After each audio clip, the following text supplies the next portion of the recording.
I know say you go surprise if I tell you say I no be human but AI business conductor, and everything you see around me na AI work. Oh yeah, follow me make I show you the wonders wey AI fit do. You think say na human dey make this?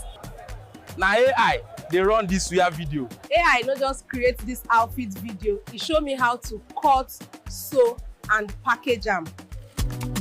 AI even made this beautiful wedding video.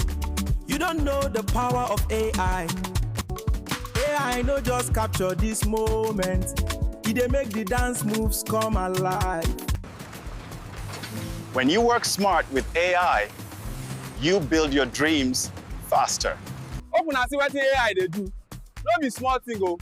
All those videos una watch inside this bus, na mobile phone and AI run am.